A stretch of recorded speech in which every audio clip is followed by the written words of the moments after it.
Recuerden que hace varias semanas dimos inicio a esta serie de la doctrina de Cristo y empezamos respondiendo a la pregunta, ¿quién era Cristo? ¿Qué vino a ser Cristo? Bueno, y ya vimos de Cristo en semanas anteriores, primero una persona, dos naturalezas. Vimos que Cristo es completamente Dios, vimos que Cristo es completamente hombre y nosotros estuvimos viendo también la importancia que eso tenía y tiene para nuestra comunión y nuestra relación actual con Dios.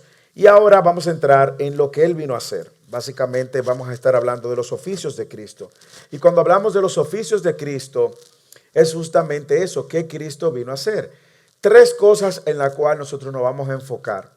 Lo primero es su oficio como profeta, ¿ok? Es importante que nosotros sepamos y cómo el oficio como profeta tiene un cumplimiento profético y a la vez tiene un ejercicio didáctico al día de hoy, porque es Él quien sigue hablando y sigue enseñándonos, como dice Hebreos capítulo 1. Dios, habiendo hablado en los tiempos pasados por muchas veces, hoy nos habla por medio de, habiéndonos hablado por medio de los profetas, hoy nos habla por medio de Cristo. Vamos a ver el oficio de sacerdote, lo que eso significa, y por qué es importante que Él también sea nuestro sacerdote, nuestro sumo sacerdote. Y si el tiempo nos da hoy, pues entonces vemos a Cristo con su oficio como rey. Empecemos con el tema de cada uno de estos tres oficios y a qué nos referimos de manera muy rápida y práctica.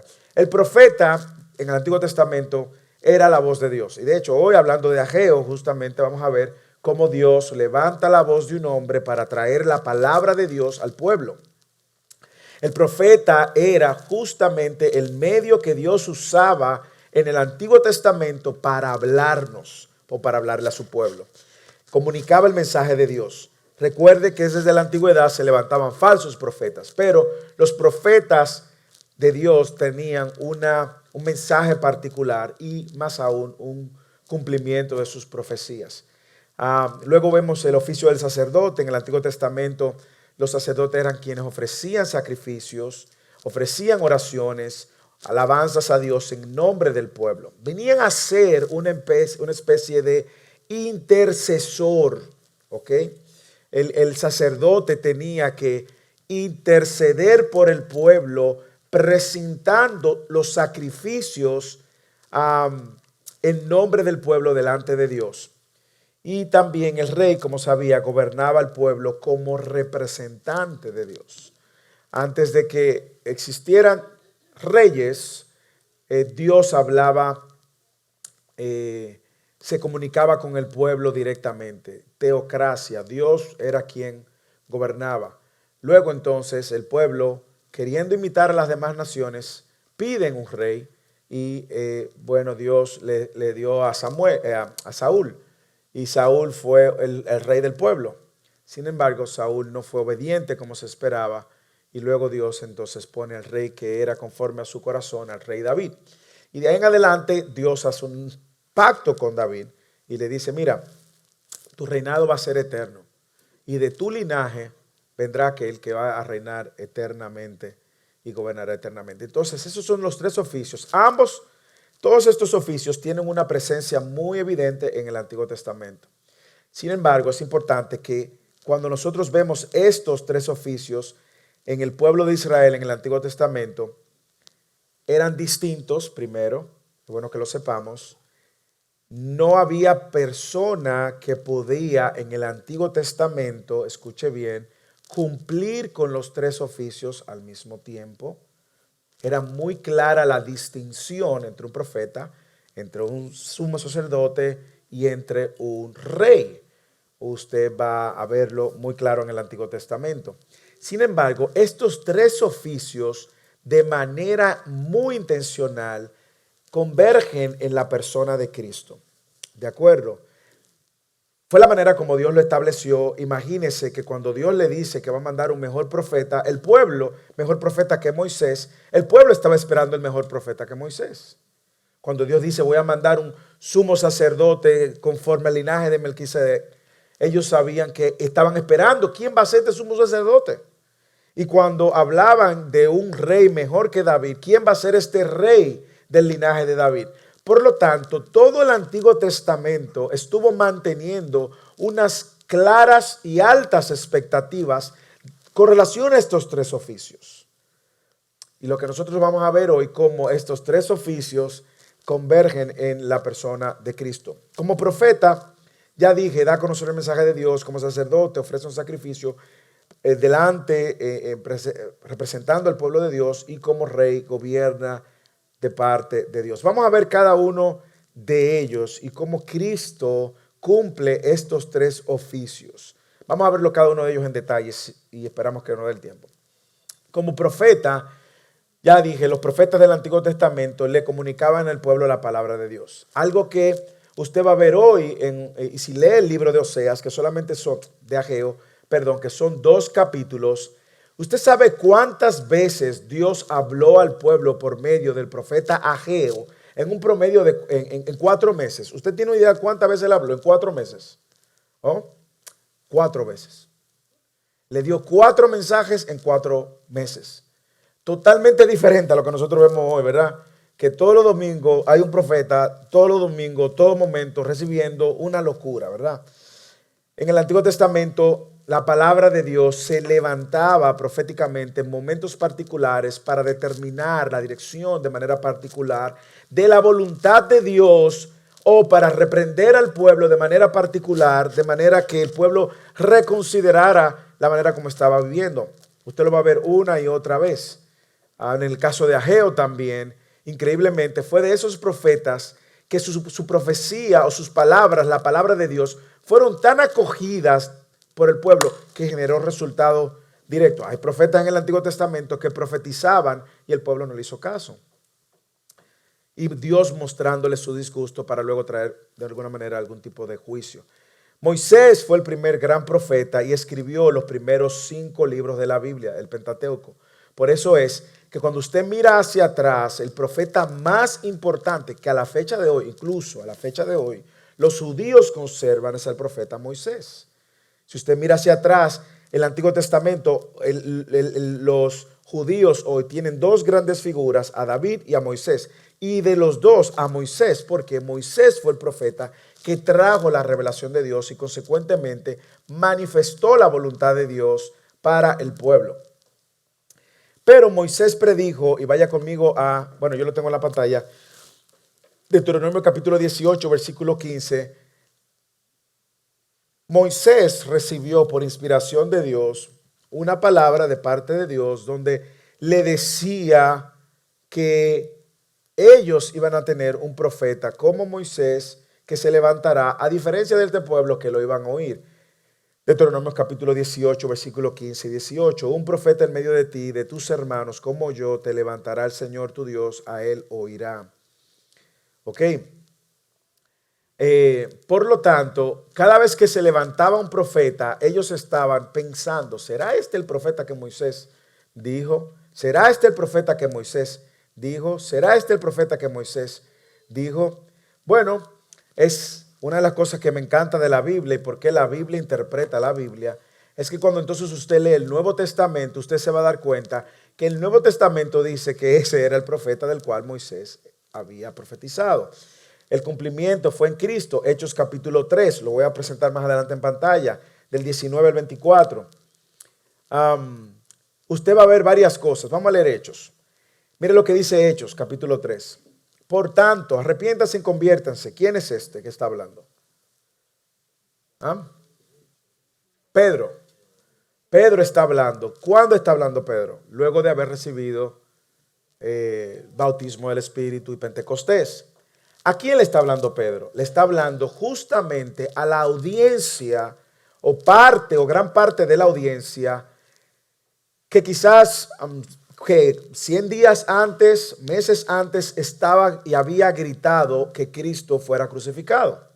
Entonces tenemos que Pedro está ahora, aquella multitud de la cual Pedro había temido y de la que lo había movido a negar a Dios, a Jesús. Ahora Pedro lo está confrontando. Y aquí está el mensaje de Pedro en Hechos capítulo 2. Usted ve que él le da todo un recorrido histórico y se arrepiente un gran grupo y vuelve en Hechos capítulo 3 y vuelve y confronta a otra audiencia y él le dice, por tanto arrepiértase y conviértase. Le está hablando a judíos, Pedro, para que sus pecados sean borrados, a fin de que tiempos de alivio vengan de la presencia del Señor y Él envíe a Jesús, el Cristo designado de antemano para ustedes.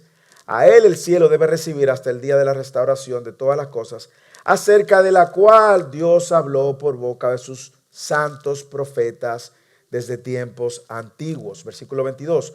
Moisés dijo, y mira aquí a Pedro ahora, haciendo una conexión entre Deuteronomio capítulo 18 y la realidad de Cristo de cara a la audiencia futura y todo lo que iba a ser la audiencia nuevo testamentaria o neotestamentaria o la iglesia primitiva. El Señor Dios, aquí está Pedro en el versículo 22, conectando a Moisés con Jesús. El Señor Dios levantará a ustedes un profeta como yo de entre sus hermanos. A él prestarán atención en todo cuanto les diga. Y sucederá que todo el que no preste atención a aquel profeta será totalmente destruido de entre el pueblo. Wow. Pedro está citando Deuteronomio. ¿Ok? Y Pedro está diciendo, el que no escuche a este profeta va a ser destruido. El que no preste atención a este profeta va a ser destruido. Déjeme decirle un texto que me viene a la mente ahora mismo para que usted entienda a lo que nos estamos refiriendo. Juan capítulo 3, versículo 36. Ahora Juan el Bautista, mire lo que dice. El que cree en el Hijo tiene vida eterna, pero el que no obedece al Hijo no verá la vida, sino que la ira de Dios permanece sobre él. Entonces usted ve cómo de una manera u otra Cristo, el no responder a la verdad de quién Cristo es, trae consecuencias eternas. ¿De acuerdo?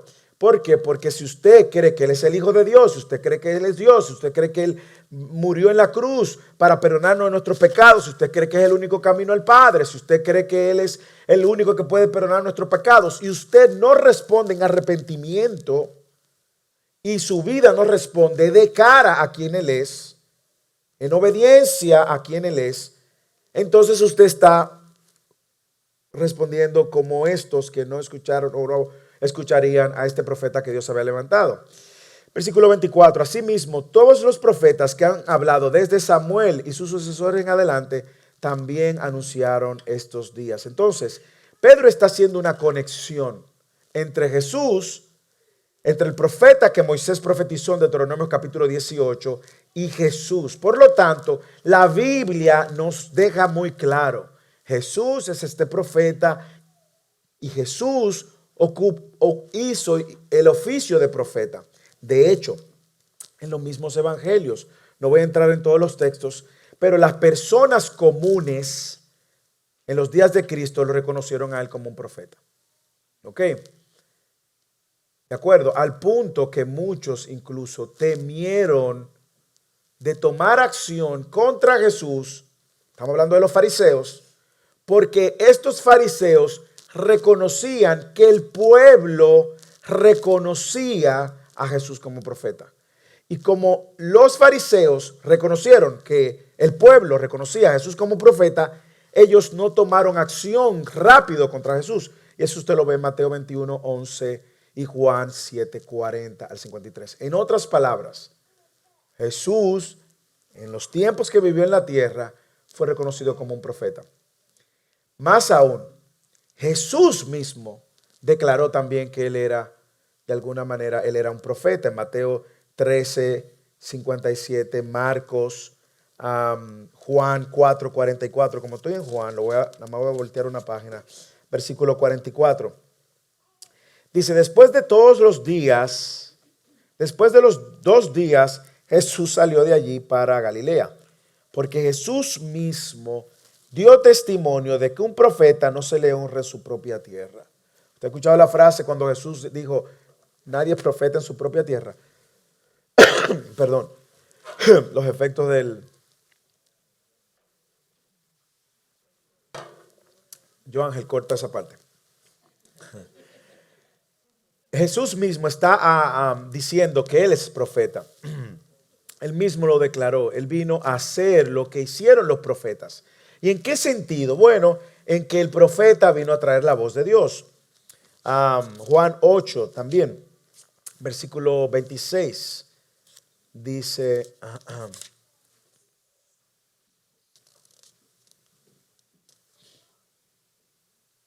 ¿tú quién eres?, le preguntaron. Jesús le contestó, ¿qué les está diciendo?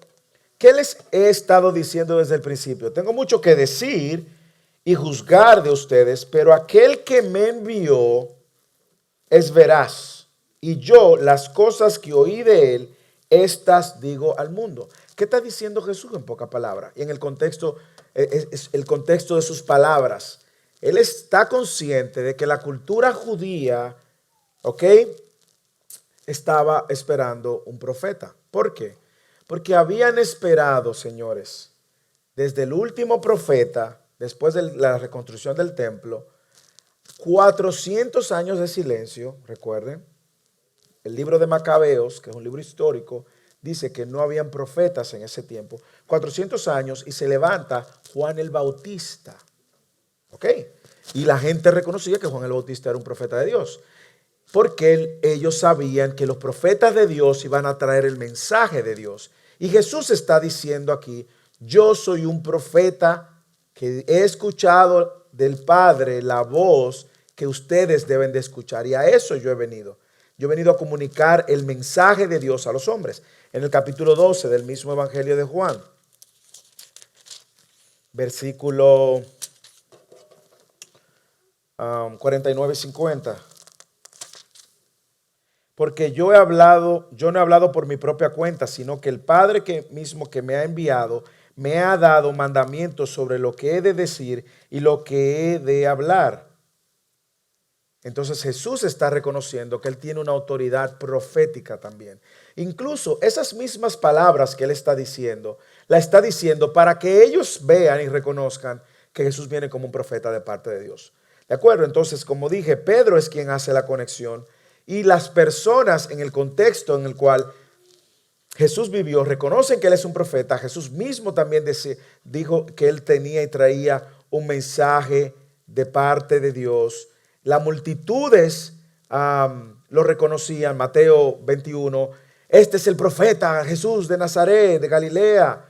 Y mire cómo dice en el versículo 46, y cuando procuraran prender a Jesús, tuvieron miedo de la multitud porque ellos tenían a Jesús como profeta. Por lo tanto, es evidente que Jesús cumple el oficio como profeta y como otro texto, Juan 7:40. Entonces algunos de la multitud, cuando oyeron estas palabras, decían, verdaderamente, este es el profeta. El profeta. ¿Cuál profeta? Aquel profeta que Moisés había dicho que iba a venir de parte de Dios. Entonces, como yo dije, Jesús mismo también declaró ser un profeta. Entonces, con respecto al oficio de profeta, Jesús cumple este oficio trayendo el mensaje de Dios. Y Hebreos también, que es un libro muy interesante y en algún momento espero que lo prediquemos expositivamente y que lidiemos con toda los colores que tiene esta carta. Este libro de Hebreos inicia con estas palabras. Dios, habiendo hablado hace mucho tiempo, en muchas ocasiones y de muchas maneras a los padres por los profetas, en estos últimos días nos ha hablado por su Hijo. ¿Ok? Entonces, el autor de Hebreos, que es una carta dirigida a una audiencia con un conocimiento muy agudo de todas las tradiciones de los judíos y del Antiguo Testamento, inicia poniendo claro dónde va Jesús. Y es lo que luego el autor de Hebreos hace, pone a Jesús por encima de todo lo que los judíos tenían en gran estima. Por encima de los ángeles, por encima de los profetas, por encima de los sacerdotes, por encima de los reyes. Jesús lo pone por encima. Esa es la tesis de Hebreos. Rodrigo.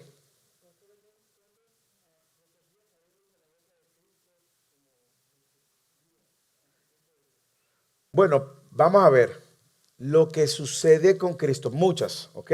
Para responder tu pregunta, Mateo 24, tú ves cómo Él está hablando del fin de tiempo. Pero recuérdate que el profeta no solamente profetizaba de eventos que van a ocurrir en el futuro. El profeta era la voz de Dios para el pueblo. Y en ese sentido es lo que más Jesús hace. Cuando Él enseña en el Sermón del Monte. La pregunta de Rodrigo es interesante. ¿Cuántas profecías Jesús profetizó? Bueno, Él profetizó muchas. Por ejemplo, en Mateo 24, cuando Él dijo, cuando llegue el día de la asolación, corran a los montes y la ay de la que estén embarazada. ¿A qué se estaba refiriendo Jesús? Bueno, cuando predicamos Mateo 24, vimos que se estaba refiriendo a lo que luego sucede en el año 70, cuando viene la destrucción del templo y la asolación, y ahí era, sálvese quien pueda. Pero no debemos de ver el profeta solamente como aquel que profetiza escatológicamente, es decir, con mira al fin. En el contexto de las escrituras, el profeta es el que, uno, trae el mensaje de Dios para confrontar el pecado, para traer una clara muestra de la voluntad de Dios en algo particular y, claro, hablar del futuro que va a suceder. Te voy a poner el ejemplo del profeta Jeremías. El profeta Jeremías profetizó primero de todo lo que el pecado con el cual el pueblo, los líderes y el pueblo habían pecado. ¿Y qué le dijo luego el profeta Jeremías? Ustedes, por su desobediencia, van a ser exiliados, destruidos. Va a venir uno de Egipto, un babilonio, Nabucodonosor, y lo va a llevar ustedes por 70 años al exilio. Y después de 70 años, ustedes van a volver. Dicho y hecho. El profeta profetizó, el pueblo vivía en desobediencia, no quería escuchar la voz de Dios, y consecuentemente viene Nabucodonosor a Israel, a la parte sur de Israel, Judea, donde estaba el templo, destruyen el templo, lo dejan en ceniza y se va y se lleva al pueblo 70 años de exilio. 70 años después, Dios levanta al rey Ciro y el rey Ciro vence a Nabucodonosor y le dice, ustedes pueden volver para su tierra, a mí no me interesa tenerlo como esclavo más. Dicho y hecho. Entonces, la voz profética tenemos que verlo en el contexto de la palabra que Dios trae por medio de un hombre para una ocasión particular, y quiero hacer una excelente conexión porque nos lo permite el contexto de eso que vamos a ver al principio del libro de Ageo que empezamos en el día de hoy. ¿Quién vio otra mano? Aquí yo, Ángel. Ok. Entonces se puede concluir. Ese problema tú vienes. Ese problema tú vienes. Sí, sí, sí. Que Cristo, ¿verdad? Vigente. Dice la palabra que desde el Antiguo Testamento yo venía hablando. Ajá. Entonces, como Cristo también hizo el papel de profeta, y la profecía es la palabra de Dios, ¿verdad? Tenemos la Biblia, que es la palabra. Ajá. O sea, la palabra es la profecía viviente. Ajá. Aceitamos, Ajá. aceitamos de nuestro profeta. Ajá. Se puede concluir eso. Ajá. Ajá. Déjame responderte con la escritura para que tú no creas que nada más lo que yo estoy diciendo. Porque así la escritura nos da a nosotros una clara advertencia. Nosotros acabamos de leer Segunda de Pedro, ¿lo recuerdan? Y una clara advertencia que Pedro hace, que nos sirve mucho para entender un poco más lo que tú estás afirmando, porque tu pregunta es una afirmación disfrazada de pregunta, pero tú lo que quieres que afirmar que efectivamente es así. ¿Qué dice Pedro en 2 de Pedro capítulo 1, versículo 19?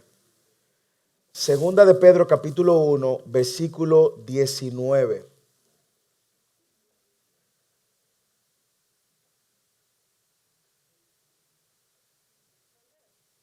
Claro. Léalo hasta el 21.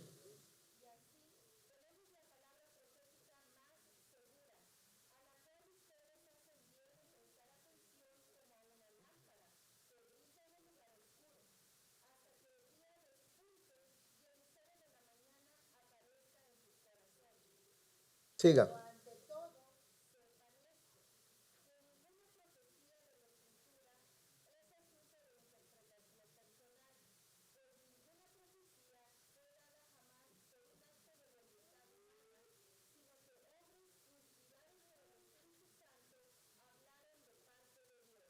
Muy bien. Entonces, ¿qué está apuntando Pedro? ¿A cuál palabra Pedro está apuntando? Bueno, como hemos visto, si tú lees todo el capítulo 1, te vas a dar cuenta de que Pedro está apuntando a todo lo dicho por los profetas en el Antiguo Testamento y todo lo dicho por los apóstoles.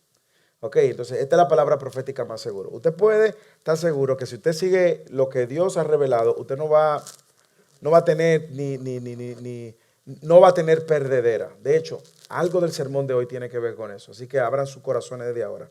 Pero quiero resaltar lo de tu afirmación, Leomar, porque nosotros vivimos en un entorno, en un aspecto peor, en otro aspecto similar al de la iglesia primitiva.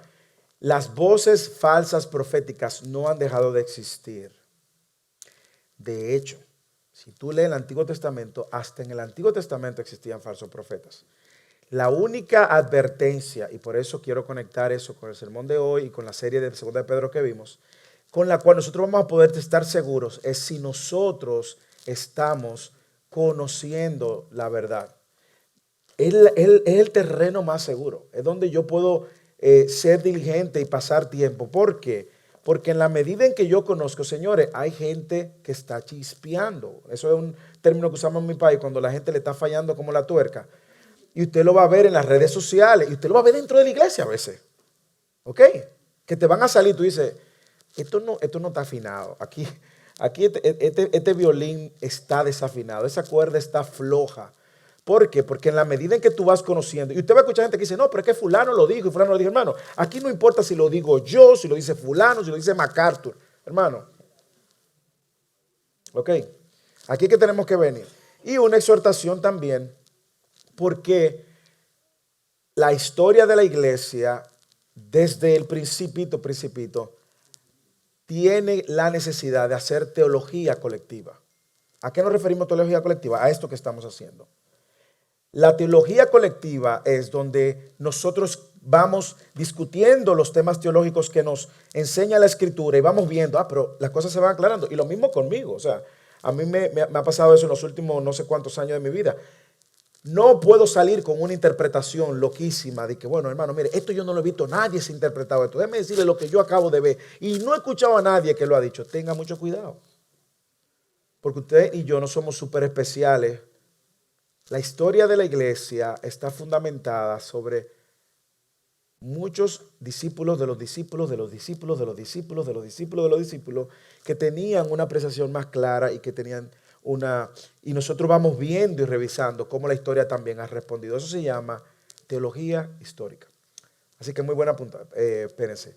Voy en orden de levantar la mano aquí, Peter, allá y por último, no por menos importante, Penélope.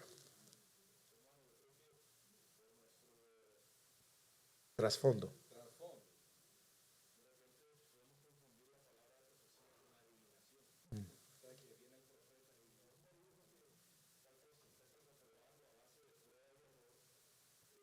Sí.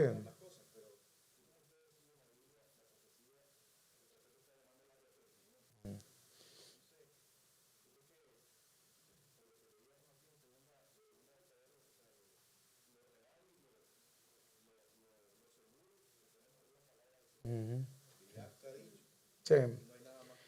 Sí, nosotros vamos a ver hoy en estos días que hay que escuela de apóstoles, escuela de profetas, hermano. Hermano, deseche toda esa basura. Peter,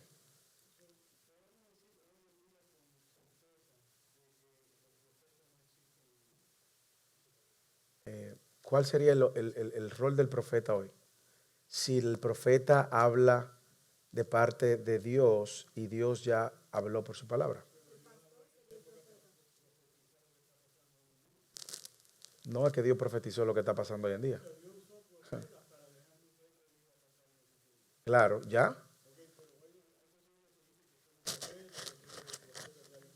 Sí, sí te voy a decir algo. Vamos a poner una distinción. Déjeme usar hasta las estadísticas. Yo creo que lo he mencionado anteriormente. Si yo digo que yo estoy recibiendo una revelación de Dios hoy, yo estoy de alguna manera implícitamente diciendo que esta revelación está incompleta.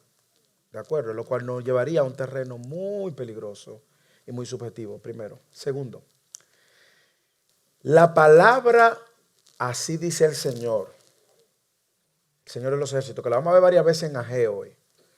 Como yo dije, en 4 meses Ageo recibió 4 palabras para el pueblo de Israel. La palabra así dice el Señor, así dice Jehová, así dice Dios, aparece 3033 veces en el Antiguo Testamento. 3033 veces. ¿Cuál es la palabra que aparece en el Nuevo Testamento? Escrito está.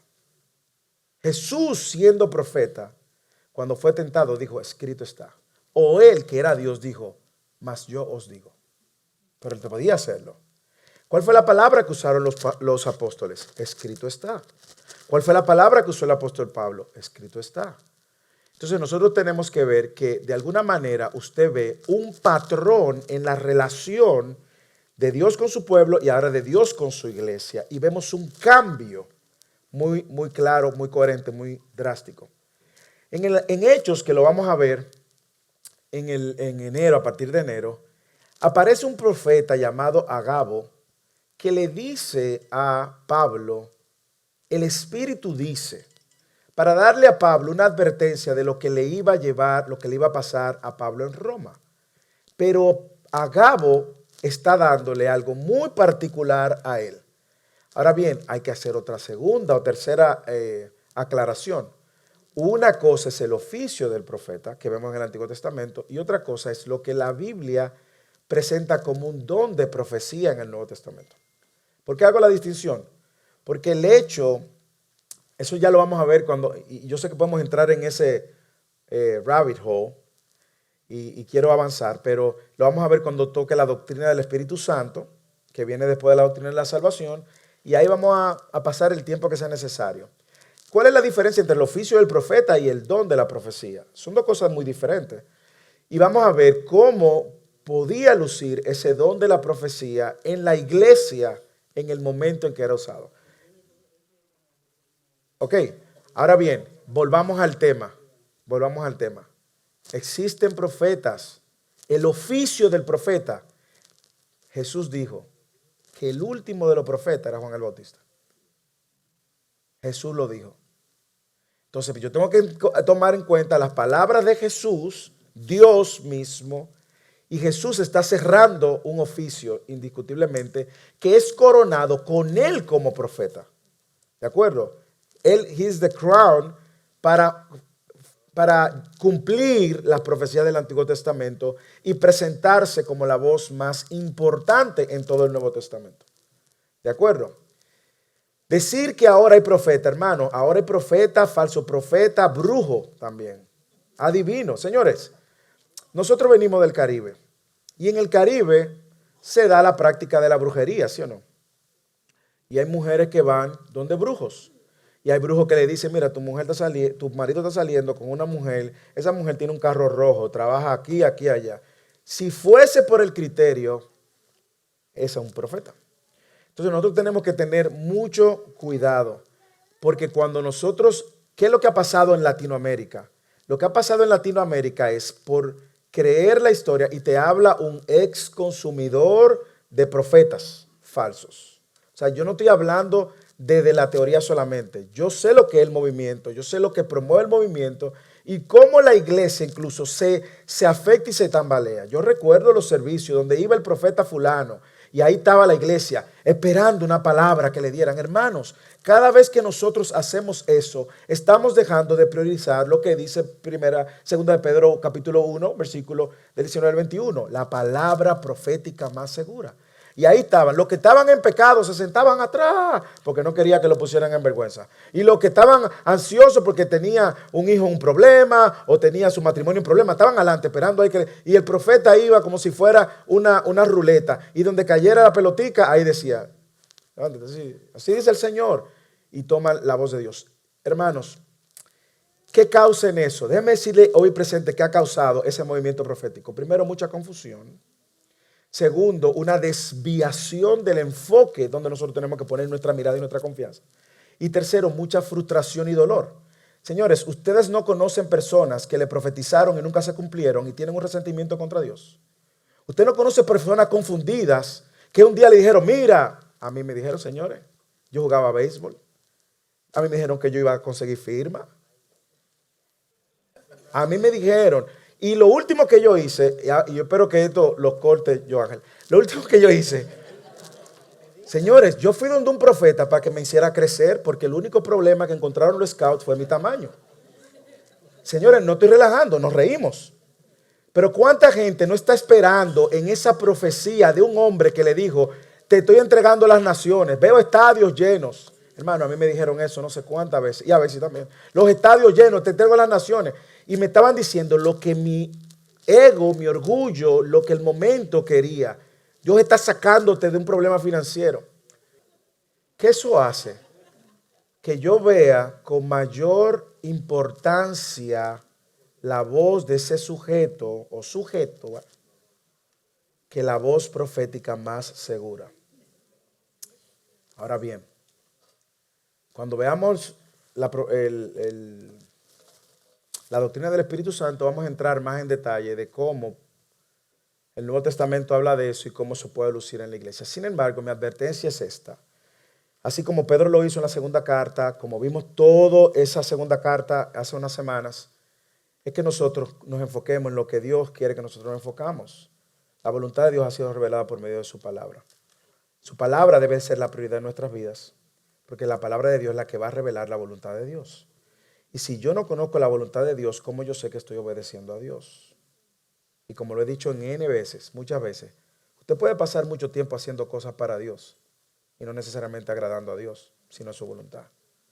Entonces es nuestra responsabilidad ser diligente en eso. Del.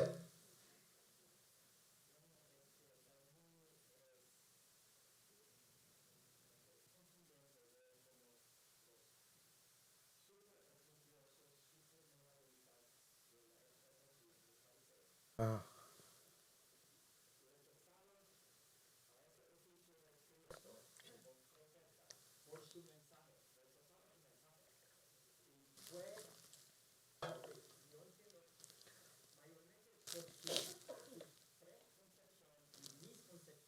Ujú.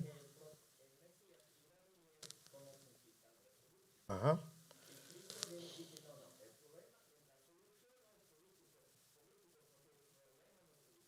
Ujú.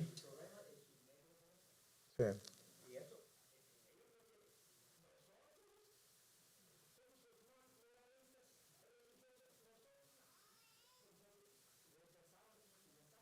Sí. Y ellos lo rechazaban por un tema también de orgullo. Recuerda, déjame hacer un poco de historia para que entendamos. Los fariseos nacen a raíz, en ese periodo de 400 años de silencio, ¿ustedes lo recuerdan? Ya en el 135 por ahí, estamos contando conteo regresivo antes de Cristo, venimos descontando 200 y tanto, no recuerdo bien. Se levantó un rey llamado Epifanio. Le decían Epifanio el loco, de hecho. Él levantó una estatua en el templo, él sacrificaba cerdos en el templo, lo cual era una abominación extrema para los judíos. Y se levanta ese grupo de separados fariseos con el fin de proteger al pueblo, porque mucha gente estaba siguiendo a Epifanio o bajo la presión social y cultural estaban rindiéndose ahí, se estaban postrando a él. Y ahí nacen los fariseos. ¿Cuál era el propósito de los fariseos? Proteger la ley para que el pueblo no siguiera pecando contra Dios. Y hacen lo que llamamos un fence, una valla para proteger la ley y crean el Mishnah. El Mishnah, un libro de 1000 páginas probablemente, cerca de 1000 páginas, lo que tenía era una serie de leyes. Por ejemplo, donde sale el kosher, que tú no puedes combinar los lácteos con aquello, porque entonces tú estás cumpliendo con esta ley que hace esto. Entonces, crearon una serie de leyes para proteger la ley de Dios y a través de los siglos, mientras Cristo se está acercando, la aparición de Cristo, ellos se hicieron tan protectores de esas leyes orales y del Mishnah que le quitaron al pueblo el espíritu de la ley y la ley. Por lo tanto, cuando Jesús viene, si usted lee los evangelios, usted se va a dar cuenta que Jesús lo que realmente está atacando no es la ley que Dios había revelado, Era la ley que ellos habían levantado para proteger la ley. Y cada vez que Jesús tiene un contronazo con ellos, un choque con ellos, es justamente porque ellos están defendiendo esa ley, que era la ley que ellos defendían y la ley que ellos habían levantado. Por lo tanto, eran ciegos. Se alejaron tanto de la ley y del espíritu de la ley que el Mesías le pasó por delante. Y resultado, lo que tú muy bien apuntas de él. Ellos no tenían oídos, tenían un corazón endurecido y no le interesaba nada que pusiera en riesgo sus intereses religiosos y hasta económicos. Y por eso los fariseos también, más adelante él le habla fuerte y le llama hijo del diablo. Ustedes no me escuchan a mí porque ustedes son de su padre el diablo. Claro, porque si hubiesen sido de él, dice Jesús, hubiesen escuchado a él porque él venía de parte de Dios. Él cumplió, como dijimos, el oficio de profeta y ellos no le interesaban. ¿Todavía tú tienes una pregunta, Penélope, o se respondió en el camino? No, ok, dale. Ok.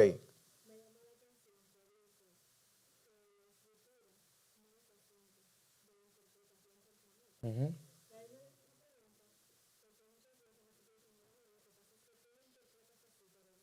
ujú,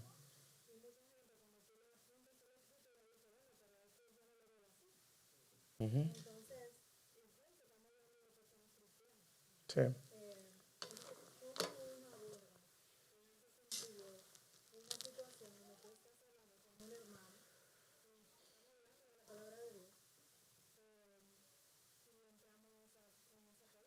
Ujú,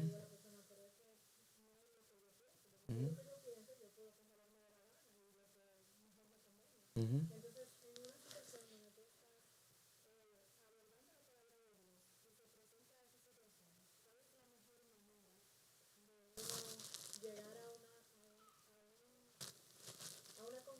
Ujú, ujú. Lo primero es que vamos a aclarar lo que dice, lo hicimos en el sermón recientemente, te puedo remitir al video de él esa semana, pero cuando Pedro está diciendo que ninguna profecía de las Escrituras es asunto de interpretación personal, él no está hablando de interpretación exégesis, ¿ok? Él está hablando incluso de cómo las recibieron, ¿ok? Consecuentemente, no es un asunto de hombres. Si tú lees los versículos anteriores, él cita las experiencias que él tuvo cuando vio a Jesús en la transfiguración. Él está diciendo, esto no es un asunto que nos lo estamos inventando, esto no es una fábula, esto no es un cuento, que era lo que muchos de los falsos maestros de su contexto, de la segunda carta, estaban tratando de restarle la autoridad apostólica que Pedro tenía y consecuentemente el mensaje que Pedro traía sobre la segunda venida de Cristo. Como Pedro, ellos están negando a Pedro, Pedro le dice, espérese, que esto no nos lo estamos inventando. Si tú lees los versículos anteriores, dice, versículo 16, solamente estoy leyendo un poquito antes para entender un poco más el contexto de esa palabra que tú llamas y luego respondo tu pregunta. Porque cuando le dimos a conocer el poder y la venida de nuestro Señor Jesucristo, no seguimos fábulas ingeniosas inventadas, ¿ok? Sino que fuimos testigos oculares de su majestad. Cuando él ahora usa la palabra interpretación, él está diciendo, esto no nos lo estamos inventando, ¿eh? Esto no es un cuento de fábula. Por lo tanto, lo primero en ese contexto es que esa palabra se debe usar.